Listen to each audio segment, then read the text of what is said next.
मगाच्या बा भयणीनो रेन्ना बाय आपुरबायची सगळ्यांक मोगाची आनी पुरा आनी तिका एकच पूत दोग जाणां दुवो काजार जावन गेल्ली आनी उपरांत तिच्या पुताक काजार जालें आनी पुताक काजार जातना सून आयिल्ली आनी तें सूण कितलें बरें गे म्हळ्यार तिच्या पुताक खंय परगांवांत काम करतना काले पांयन सरून पडलो खंय तो तकले मार जालो आनी तो देवादीन जालो ताची निर्जीव कूड हाडली मोर्न जालें 7 दिसाचें मीस जालें म्हयन्याचें मीस जालें ताच्या मागीर रेण्णाबाई सुणेक म्हणाली ना पुता तूं वोस परतून काजार जा काजार ना मा तुका सोडून वचना म्हण एकत हांव तुका सोडून वचना म्हण थोडी काजार जावन नवरो आसात कुटामूत सोडून येतात पूण हांगा ताचो नवरो सरला ताका मुखार भविश्य आसा तें म्हणटा ना एकत काजार आनी जायना म्हणटा आनी देवाच्या मागीर ही म्हजी आशा म्हजें जिवीत आनी देवाक दिवचें देवाच्या सेवेक म्हाका आनी कांय इंट्रस्ट ना हांव तुजे वांगडाच रावता म्हणटा अप्रुपसली आसात देखून हे अशें बायबलांत ते घडिता रुताचो बूक हाणें तुमी रुताचो बूक रुताच्या बुकांत पयल्या अध्यायाचेर 14 14 15 16 3 श्लोक अशें तातूंत रूत आनी ऑर्फा ती नवमीचीं दोगां सुणो नवमी काय करता म्हळ्यार हांगा कांय खावंक आनी कांय ना म्हणून त्या आनी एका गांवाक नवमी आपल्या पुतांक हाडून आनी एका गांवाक येता आनी ते हिंगा काजार जातात एका पुताच्या बायलेचें नांव ऑर्फा आनी एका पुताच्या बायलेचें नांव रूत ह्यो ताच्यो दोग सुणो नवमीच्यो सुणो आनी नवमी बरी मनीस ती आनी रूत आनी ऑर्फा ती बरी मनीस जाल्ल्यांत दोगी पूत थंय मोरान पडटात परगांवांत आतां कितले जाण हांगा दुबाय येतात आनी दुबाय गेल्या उपरांत काजार जातात तशें हांगा कांय थंय वचून काजार जालें आनी काजार जाल्या उपरांत रूत आनी ऑर्फा तिच्यो सुणो ती म्हणजे सासूमाय म्हणटा हांव म्हज्या माय गांवाक आनी फाटीं येता म्हजे पूत सरले आनी थंय कोणाच्या म्हज्या सैऱ्यांच्या घरा रावता म्हजे दीस कशे काडटा मागोवन म्हणी हांव पोट भरतां तुमी तुमच्या गांवाक पयसल्या गांव वसा म्हणून ते म्हणटा रूत ऑर्फा म्हणटा जायत माय म्हणटा आनी माव नवमीक पोटलून किस दिता पोटलून धरून किस दिता सासूमायक आनी तें ताच्या गांवाक खंयच्या पयसच्या गांवा भायर सरता पूण रूत म्हणटा आवयक तिका पोटलून धरता किस दिता हांव मात्र तुका सोडून वचना हांव तुका सोडून वचना तुजो गांव म्हजो गांव तुजी सैरी म्हजी सैरी आनी तुजो देव म्हजो देव तुजी समर्थ म्हजी समर्थ तुका सोडून हांव खंय वचूं तुजो संतोश म्हजो संतोश तुजी भलायकी म्हजी भलायकी तुका सोडून हांव वचना म्हणटा रूत आनी रूत तितलें म्हणटा सांगल्या उपरांत तें आवय सांगता डिटर्मिनेशन म्हणटा तुका सोडून वचना सासूची सेवा करूंक कॅर कोणूंक हांव डिटर्मिनेशन म्हणल्यार बद्द रावतां देखून तुज्या सांगाताक रावता म्हणटा तुज्या सांगाता रावूंक कोणायकी जर तर तिक आनी तिन्न सुखा दुखांत कोण तुज्या सांगाता रावता म्हणटात आतां एकलो फ्रेंड आनी एकल्या फ्रेंडाक वेपारान फुल्लून लॉस जाला खंय आतां वो फ्रेंड ताका सांगाता रावून इल्लीशी कुमो करून तो बिजनस परतून रिवाय करूंक कोरोनाच्या उपरांत रिवाय करूंक वो फ्रेंड ताच्या सांगाता रावलो कोरोनाच्या वेळार रावलो देखून वो म्हणटा मरता म्हणसरी हांव ताका सोडिना म्हज्या फ्रेंडाक कोरोना तेला म्हज्या पार्टनर सगळीं सोडून गेल्ल्या वेळार आनी म्हाका जिवंक म्हज्या कुटुंबाक आनी म्हाका इल्लें हेल्प केलें वो म्हज्या सांगता सुखांत दुखां रावूं सो इश्ट वो म्हणून जर तर मोगाच्या न्हू तुज्या सुखांत आनी दुखांत तीक एंड थिन्न म्हणटात इंग्लिशान तीक एंड थिन्न तीक म्हळ्यार तुजी पर्स धाडटा जाल्या वेळार तिन्न म्हळ्यार कय्या खाली जावन चापाट जाल्या वेळार सुखा दुखांत तुज्या सांगता रावता म्हूण कोणी म्हणा जाल्यार ताका तुवें वोस म्हणून नजो ऑर्फा म्हणालें सासूमाय कडेन वेता म्हूण तूं वोस रूत रावता म्हणालें ताच्या वेळार हे नवमीन तूं वचना हिंगे तर रावता म्हज्या सांगता ये आमी आमच्या गांवाक या म्हूण कोडयाळ पाटी आयिल्ल्या बरी तशें पाटी आयल्या देखून तांकां तुवें सोडून वच म्हणून जो तुज्या सांगाता रावतात पळय सुखा दुखान तुज्या सांगाता पर्टिक्युलर तूं सोलवाल्या वेळार तुका रावतात पळय सांगाता रावता त्या खंयच्या रितीनी तुवें ताका सोडून वच म्हणून जो तुजे कडेन मस्त सांबाळटा ना तूं पयस राव म्हणून जो हे वासाप आमकां शिकयता तूं सोडून वचून जो म्हणून या पळयता वेतेल्याक तुका पळय कांय नातल्या वेळार सोडून येतात पळय ताका तुवें आसतानाय लागीं काडून जो ताका एक कुमो कर पूण ताज्या जिणेन ताका मेतेर जावंक राव म्हणा नाका वेतेल्याक राव म्हणनाका. केदार तुज्या दुखांत या तुका सांगता रावाना आपल्या वेतेल्याक तूं राव म्हणनाका. पूण रावतेल्याक तुज्या सुखा दुखा रावतेल्याक तिक्कान तिन्ना रावतेल्यात ताका वोस म्हूण नजो. हें आमकां देवाचे उतार शिकयता, रुताच्या ग्रंथांत आमकां शिकयता. देवान दार दंपलां जाल्यार तो संबंद तुका उक्ते करूंक जायना. थोडे फावटी कित्याक म्हूण उतर आमी तांकां मस्त लायक करता पूण आमचो संबंद सोमान जायना, सोमा पडना.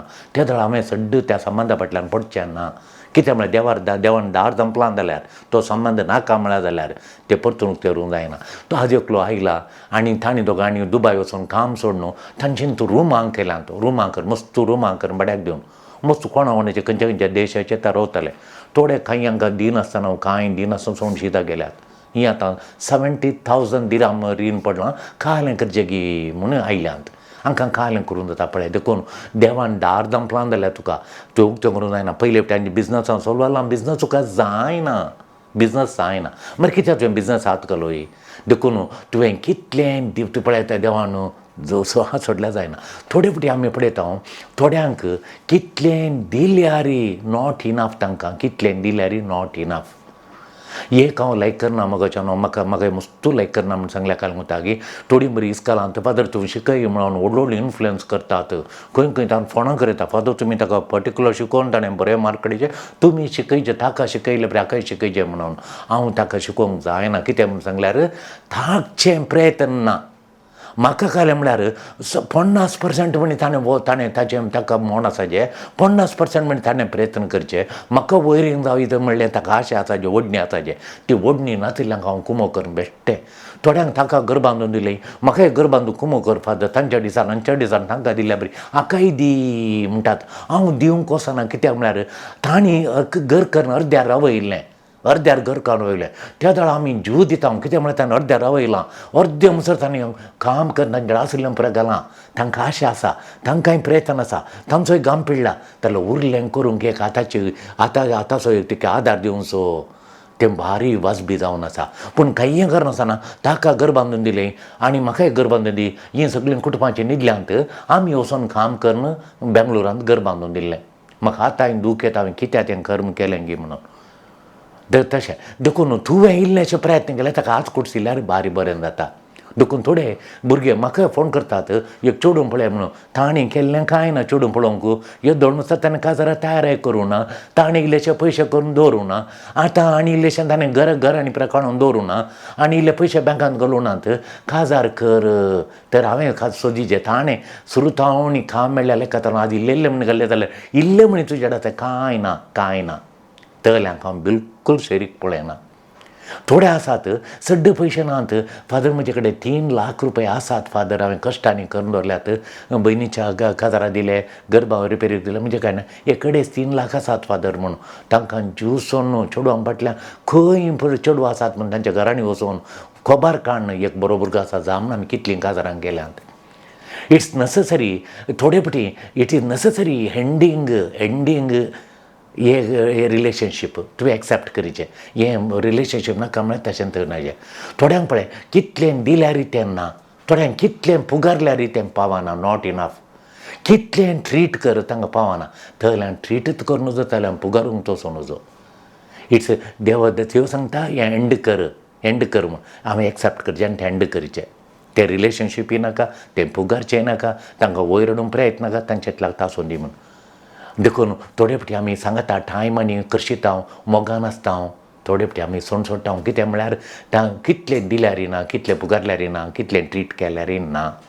देखून तुका कितें जावंक रचलां देवान तें तुवें जावच्या खातीर you have to let go. तांकां सोडनातल्यार तांच्या फाटल्यान पडल्यार तुका तुज्या गरजेच्या फाटल्यान पडोवंक जायना.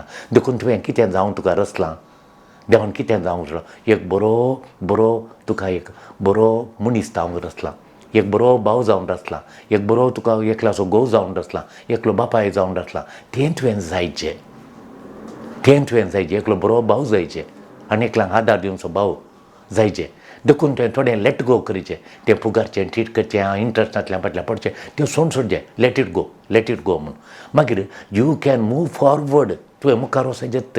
देखून रिलेशनशीप हेंका तें रिलेशनशीप तर न्यू ऑपॉर्च्युनिटी मेळटा थोडे फावटी आमकां नवें रिलेशनशीप करूंक आसा नवीन मनशां नवें रिलेशनशीप करूंक आसा आनी थोडे फावटी देव नवो अवकाश न्यू ऑपॉर्च्युनिटी दिता तांच्या सांगाता मेळ्ळ्या तक्षण आमी वयर येता हांव तांच्या सांगाता मेळ्ळें आसतना मोगाच्या न्हू हांगा एक बरो ब्रँडेड मिरसांगोचो पिठो आसा एका ग्रस्ता सांगाता एकलो दुबळो भुरगो हांगा येतालो दुबळो भुरगो ताचे कडेन कांय पयशे नात दुबळी म्हळ्यार दुबळी ह्या ग्रस्ता सांगाता ग्रस्त म्हणालो म्हाका तूं पिठो करून दी आनी पुरल्यान पुरो तुका इतल्या एका केजीक हांव इतली रेट दिता म्हूण वो पयस मिरसांग सोदून गेलो कणपिरी एका गांवांत हाडून आयलो आनी कडेन परत 1-2 पॅकेटी 1000 पॅकेटी आनी तो भुरगो आतां दुर्बळ भुरगो इतलो ग्रेस्त जाला की त्या ग्रेस्त भुरग्याक तितलो जालो बावंट काडूंक ताणें शिकयलें देखून न्यू रिलेशनशीप नवत्त मनशाची भुरग्या तरणाट्याची खंय एक वळख जाली इगर्जेन मिटिंगा वेळार तो तरणाटो दोगी व्हड जाले आतां वळख जाली आमी येयल्या मिटिंगांत मेळ्ळ्या म्हणून